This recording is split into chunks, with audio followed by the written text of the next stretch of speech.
Welcome back to the Genesis mission. As promised, today I'm here to present you with the first of 92 biotech stocks that I believe are positioned for a major move. But before we move forward, I do need to reiterate that this is not financial advice. I am just sharing my personal ideas and strongly encourage you to do your own research. With that out of the way, here is today's first biotech. Karyopharm Therapeutics. So, what does Karyopharm actually do?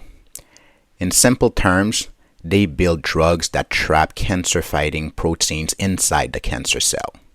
Usually, cancer cells survive by pushing these good proteins out, but Karyopharm's drug basically locks the door so the good proteins stay inside the nucleus to target and destroy the cancer cell.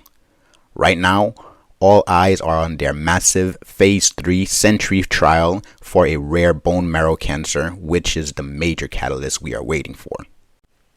Now let's move on to what really caught my attention, the chart.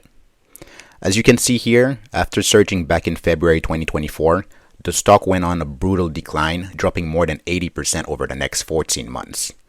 However, it has recently found a floor. It has been consolidating between $4 and $8, and my research suggests we might retest that $8 resistance level very soon. Now look at that giant green volume bar. That is from October 8th.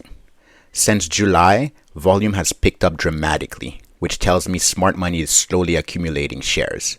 But that massive spike in October came after the company announced strategic financing transactions.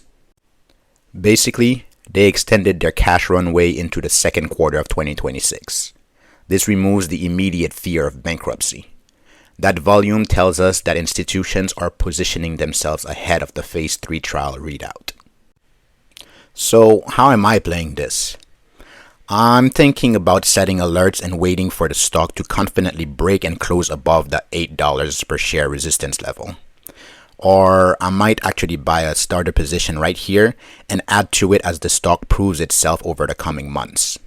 However, I must say, biotechs are some of the riskiest investments in the market. They are ruthless.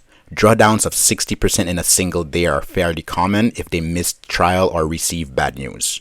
Because of this, I will not be investing more than 2% of my portfolio on this or any single position so I can control my risk as much as possible. We don't know exactly when it will pop above 8, but after a decade in the market and studying thousands of charts, I've gotten very good at spotting these setups. But don't take my word for it. You will soon find out yourself as you hit subscribe, tap that like button, and hit the notification bell to continue on this mission with us over the next few years. Thank you again for your time, and I'll catch you on the next chart.